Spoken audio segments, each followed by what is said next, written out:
Goodness, Beth. Hi. Hi. We already got a thumbs up. Hi, you guys. Hi, cuties. Welcome. I'm Beth. I'm Steph. Welcome to Q&A. I'm a little dehydrated. This is your PSA to get a glass of water. Okay? You need to drink some water. I need to drink some water.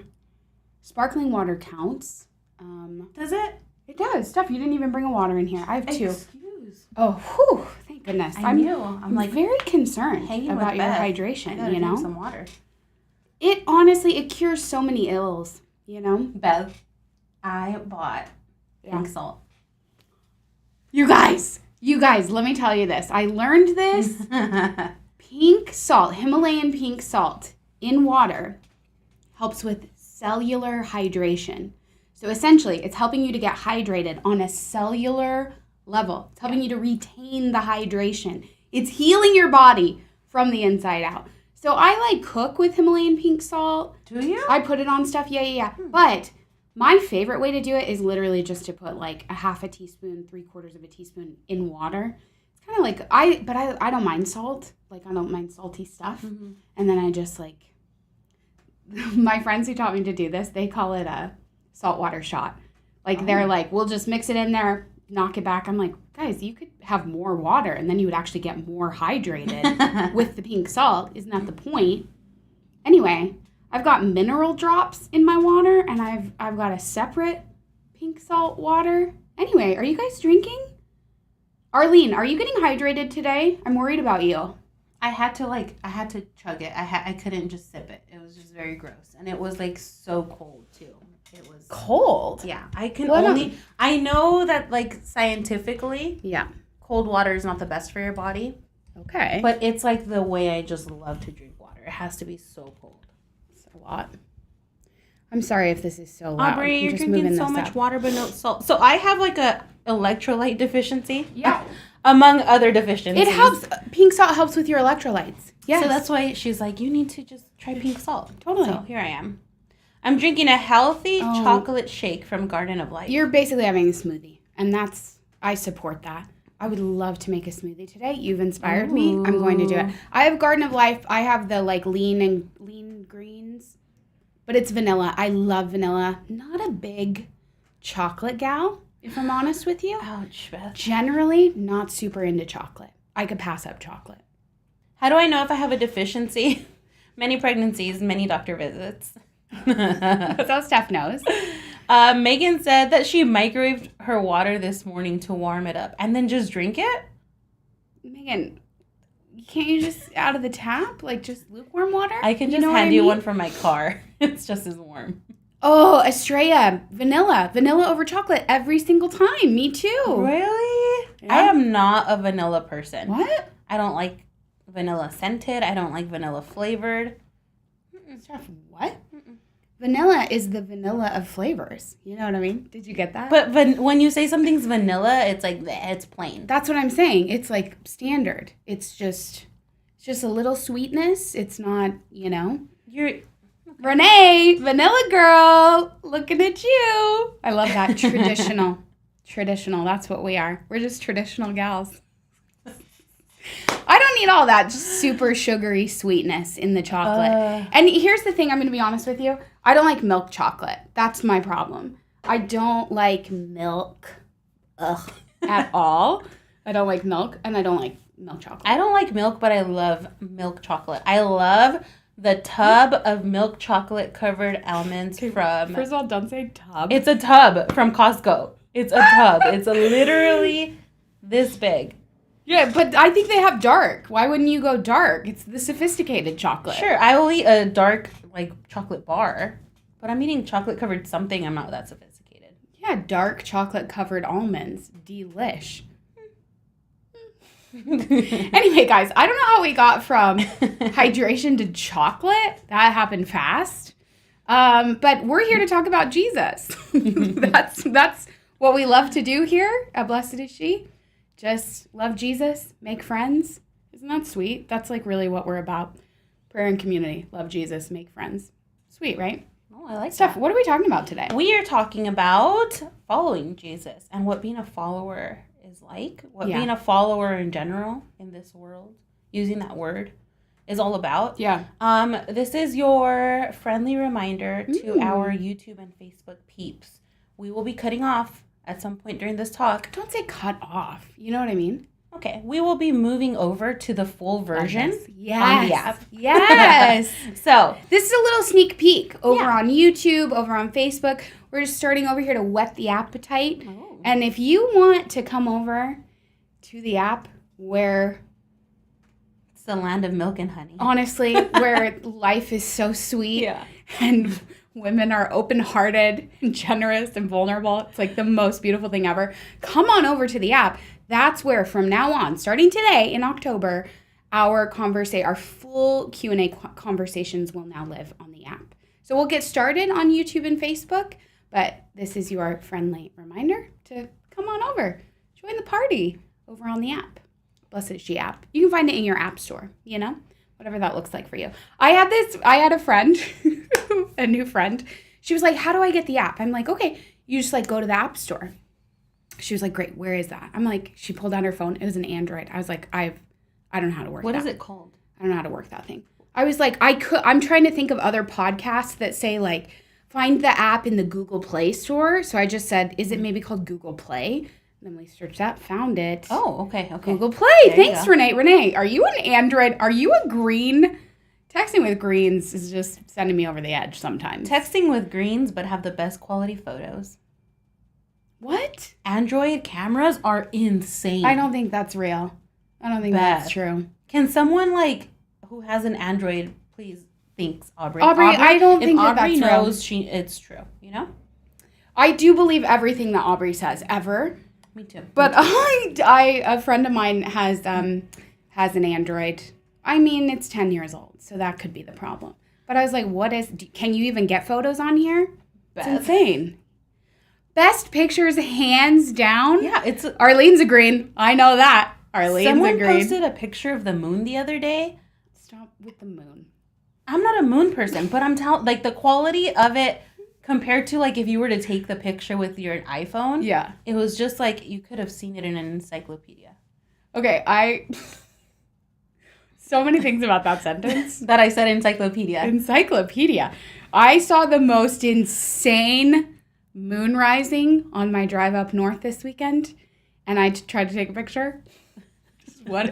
What is that? It looks terrible. But also, I have an 11. I have an old phone, It's basically 10 years old. She has an 11 and refuses to do a software update until it's updating right now. I bring it up to her. It's updating right now. Thank God for you. No, Sarai, I'm also Apple everything. I have Apple everything, but I will say objectively, the Android camera is better quality.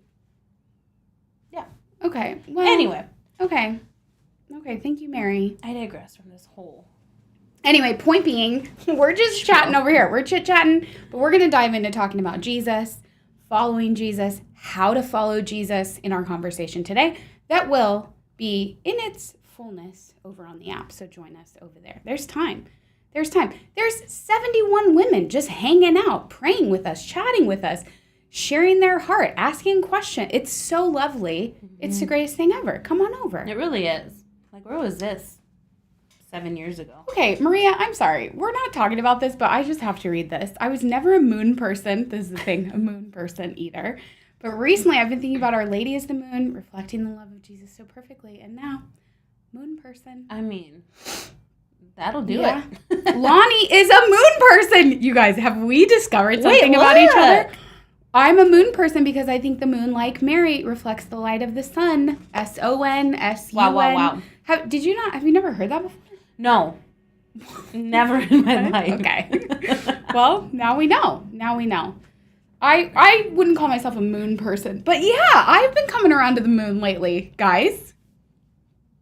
Are we getting into this? Are we becoming moon people? That sounds so funny. Aubrey, you would be a moon person. Aubrey. Listen, I love space. I'm a space person. So that makes sense for me to Can someone take Beth to NASA? For the love. Please. I've been to Houston multiple times with a team, with my coworkers, and it's just the desire of my heart to go to NASA. I just love space, love the stars.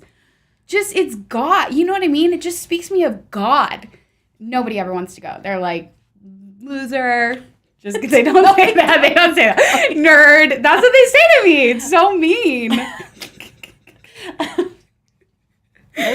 BIS pilgrimage to NASA. Diana, this is what I'm talking about. Oh my God. You guys. Yes. You have found your moon people, Beth. You guys.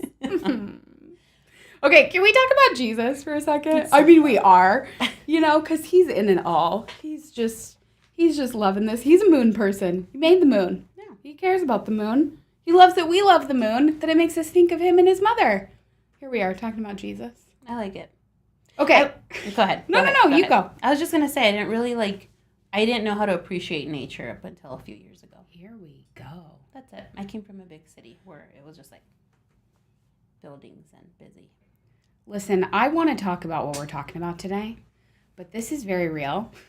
I drove up to the mountains this weekend, stayed in a cabin, woke up Sunday morning, rain, fog, pine trees, golden aspen leaves waving in the wind. Went on a long walk with my friend. Wow.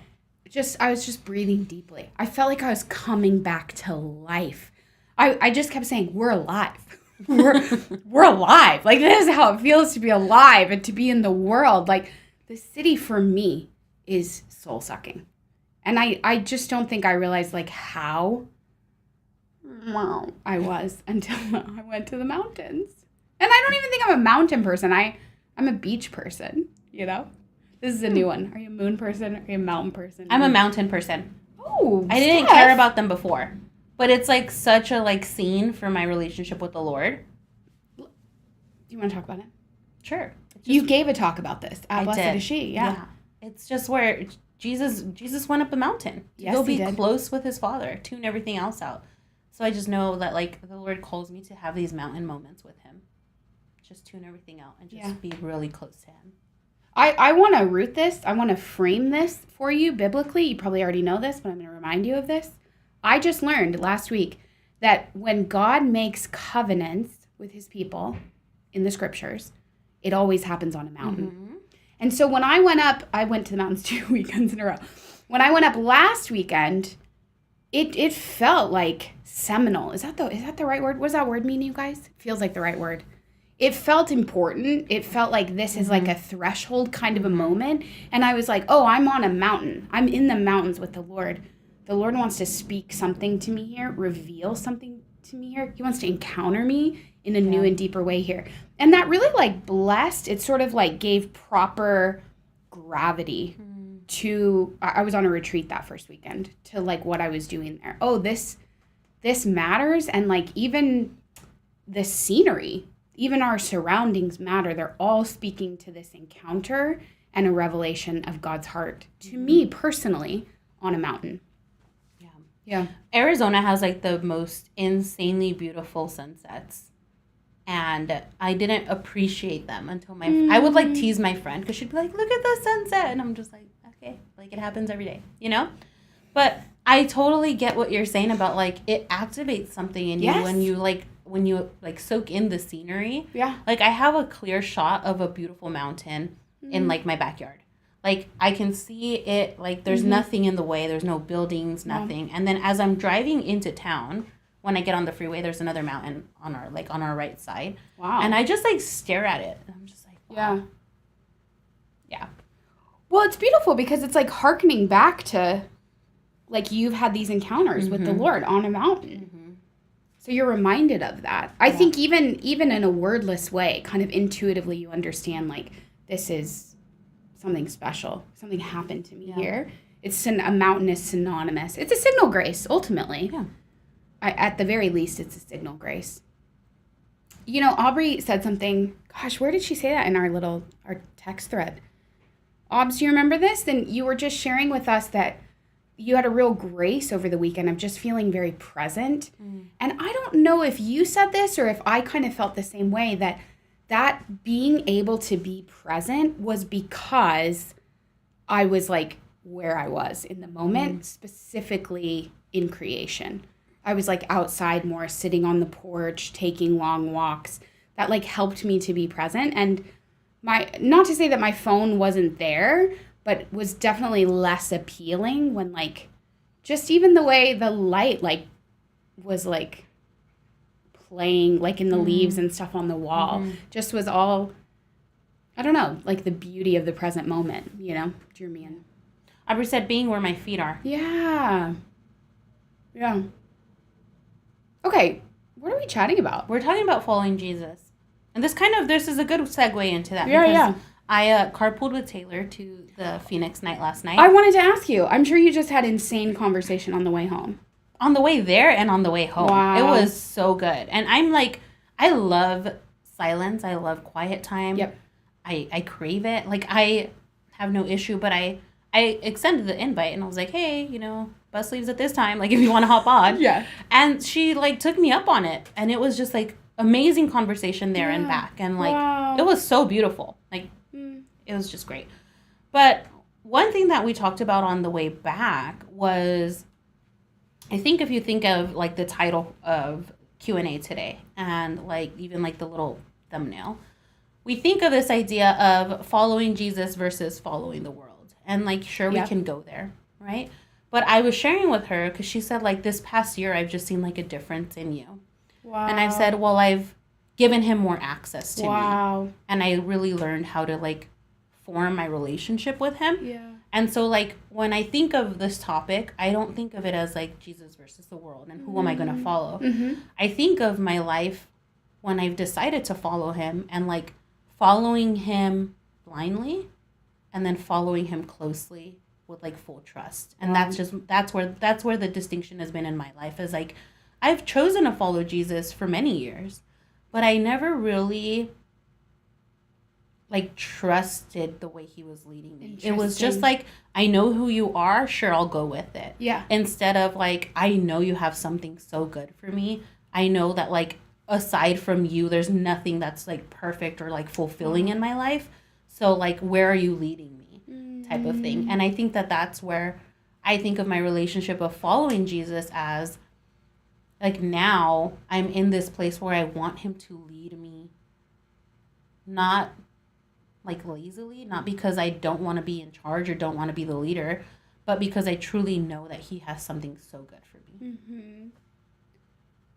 It sounds to me like maybe you'd made a decision to follow, but what you described as, like, more trust is just that you know him more. Yeah. Like, you know his heart. And so that's where the trust comes from. Because how can you follow? How can you trust someone that you don't know? You blindly. And that's a huge act of faith. But the natural progression in our discipleship, in following Jesus, is that we would come to know him more. And not to say that, I don't know, I'm, like, walking a line here. I do think trust gets easier when you know him. Yeah. Even when scary or jarring things happen, suffering happens, it's like, wow, this hurts. Oh my God, this is not what I would choose for myself, but I know you, God. I know you love me more than I love myself. I know you have a good plan for me, and that you're not distant or disinterested, that nothing escapes you. And so even the timing of this, even this suffering, even this thing that I wouldn't choose for myself, I know that you're in it. And I know that you love me. And so even if it's painful, you're going to bring good out of it. And not just at the end, at the finish line, but you're going to bring good out of me and in our relationship through this hard thing. I only got there, though. Yeah. By following him in the first place. Wow. So I don't try to, like, diminish totally that I chose to follow him. I just didn't have the tools. I didn't see the finish line. I didn't get it. I didn't get what following him was. I was just like, all right, Lord, like, I'm in it with you. Like, let's do it. Fine. Yeah. But now, because of that, yes, and because of, like, that decision that I have to make over and over again, because following him is not easy, I've gotten to this place. So I don't want to say that I had to have it figured out. And I don't want to diminish the choice to follow him, even when we don't have all the answers, even when we don't know if it's going to work, or if we don't believe that our lives can truly be transformed. I mean, in a way, it's braver. The initial yes is braver because you don't know him yet. Like, it really is an act of faith. Yeah. Blind trust to say, yeah, I'm going to follow you. I'm going to give you my whole life. Even though I have no idea what that's going to look like. Yeah. I have this book of promises, your word, but I haven't read it yet. And I don't know if I trust the person who wrote it yet. But you give that yes, and suddenly now there's grace. I mean, there's grace to even say the initial yes. We can't do anything apart from his grace. Everything is a response to God's invitation. But yeah, that natural progression I think is so beautiful, but that's not to take away. I'm glad you said that. That doesn't take away from the initial courage of the first yes. Yeah. Okay, Megan said, what a distraction, Steph. Begrudgingly following versus the childlike security to be led. Yeah, it's the security for sure. Yeah. Aubrey said, I'm imagining like staying close to a tour guide to listen closely and keep up versus barely following behind just because you're there. Wow. Yeah. I think of following, Lonnie says, as trusting that he has led me here where I am and he will make sure I don't stray. Yeah, he will make sure I don't stray. What does Lexi say? Hi, Lex. I heard once that sometimes in the beginning it looks like putting a blindfold on and running in trust. But I think you are right, BD. Trust gets easier as time goes on because he is so good, loving us and being with us. Yeah, it's not to say it's not so scary. I pulled Taylor aside last night. I'm like, Taylor, I need you to pray for me. Did you? Yeah, I was like, I'm a little bit thrown about this thing. I got some bad news today and feeling stressed. And I just want to have trust. Like, I just want to believe. And I do believe that God is in this. And actually, it's going to be for my good. But she's so beautiful. Thanks, Taylor. She was like, I think you just found out about that today. I think it's okay to be sad. I was like... You said that in your talk. I literally had already written it in my talk. Beth, that blew my mind. I'm like, why am I not grieving things that hurt me or upset me? Totally. And like, totally. Wow. Yeah. Yeah. Jesus wept, you guys. He knew he was going to raise Lazarus, and he wept. I'm still not over last night. I'm not over it. What? Yeah. I'm like, I need to pray. I need like a holy hour just for like... Literally, Jesus told me this morning as I reflected on, I got home and I had a conversation I never expected to have. Wow. About something that I felt silly or shameful to still be bothered by it. Yep. Or thinking that it's just the way it's going to be. And I got home and I didn't even initiate a conversation. Wow. Like, it was... so beautiful. This morning the Lord said, like, that mattered to me. Whoa. Yeah, like let's go through it. Whoa. And it was just like, I'm still not over it. It was so good. Steph, we've talked about this before, but the Lord honors us. He honors us. It's so hard to get your mind around that things that matter to us actually matter more to him than they do to us. Mind-blowing. And that he hurts with us. Yes. He doesn't want us to have this hard, sad, frumpy life. Like, he wants joy for us. Frumpy life? Yeah. I feel that. I don't want a frumpy life either. He doesn't want it for you. It's hard, isn't it, though? I mean, like, because the cross is so beautiful, and there's purification, there's intimacy, there's a purity of love available in suffering that sometimes I'm like, I'm okay, Lord. Like, I don't know how to explain that. I think especially as Catholics, like, we can get into the theology of suffering. We can really, like, go all in on embracing the cross. And the Lord loves that. But also, I think he's also very lighthearted, you know? Yeah. He doesn't want us to stay there. Like, he resurrected. Guys. Well, and I think this distinction that I'm making here is that it does all come down to intimate relationship, to following the Good Shepherd very closely, to following Jesus the way very closely, because in some moments, in some seasons, like the nuance is there that he's laughing in the midst of mourning. And there are times that in your joy, he's crying because it's pierced, but you can only... like, become aware of those distinctions in intimate relationship, like eye contact with him, close enough that you can, like feel his breath on your ear when he whispers. Otherwise, you might miss it. That's how closely we want to walk with him. Yeah. Mary Green says, right now, following Jesus for me looks like being closer and closer to him, but going further into deep darkness and isolation with him. Dude. He is growing brighter and clearer, but I'm so blind to my life and what to do in this world. Yeah.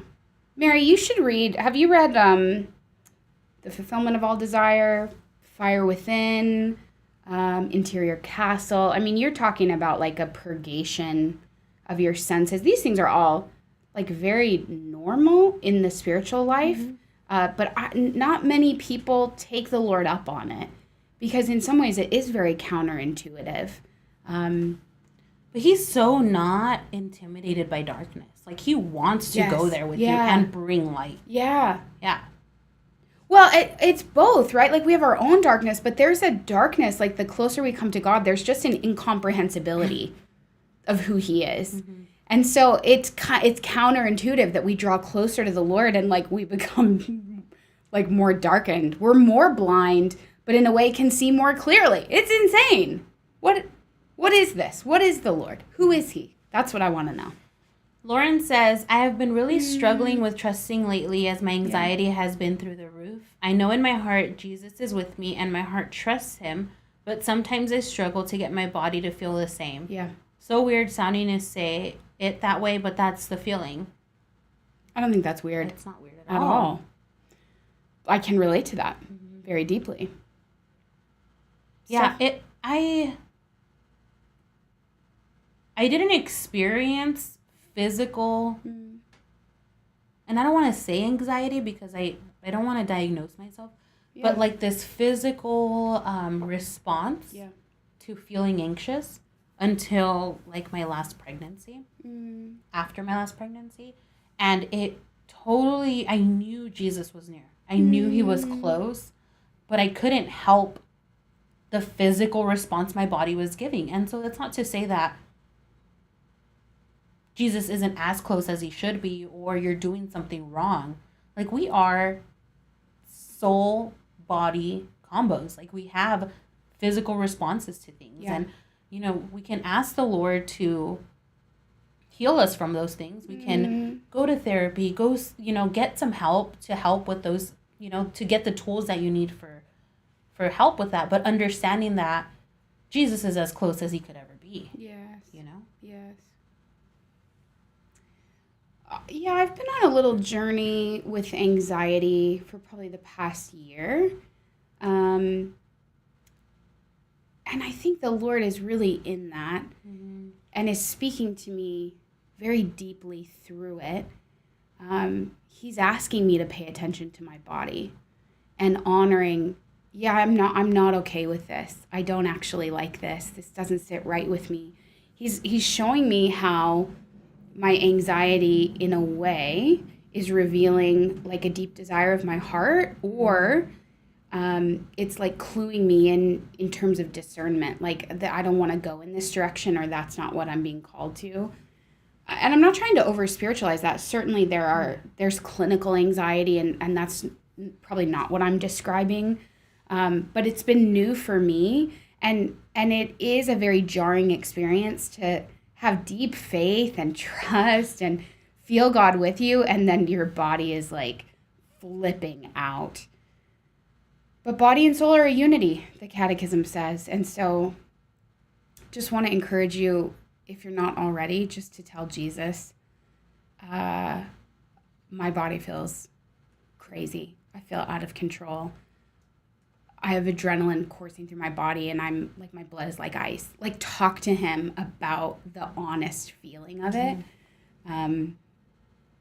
So that's just one kind of way to bring him more deeply into that experience. I see like a few people in the comments saying like, I know exactly what you mean. Like you're not alone. Yeah. We know how to talk to the Lord about this, or we've already approached him about it. Yeah. And just like give yourself time. It's not something that you can wish away. Obviously, nobody wishes it on themselves to have this anxiety or have this whatever case it may be. And so just give yourself time, but seek healing, because the Lord does want to heal you. Yeah. So. Okay, Jen, I'm dying that you said this. I love that I heard St. Therese loved her weakness because she knew it created the space for her to need Jesus. What? I rebuke my weakness. Would love to love my weakness. Yeah. It's so true. It's so true. Yeah. It's so easy for me to say that to other people when they're like, I'm insecure, I'm anxious. I'm like, I can't do it. I'm like, oh, you're in the perfect place. Like Jesus wants to use that. He wants to be more to you. What's happening? It stopped recording. Here we go. Here we are. We're back. Okay, Steph, I don't know about you, but I'm thinking it's about that time. We're going to head on over to the app. YouTube gals, Facebook gals, we would love for you to join us on the Blessed is She app for the rest of the conversation. I have some pretty exciting things to share. I already left you a voice memo. I'm going to talk about following Jesus over on the app. So we'll see you next week. See you on the app in 2 minutes. See you in 1 second is what I meant to say. Bye.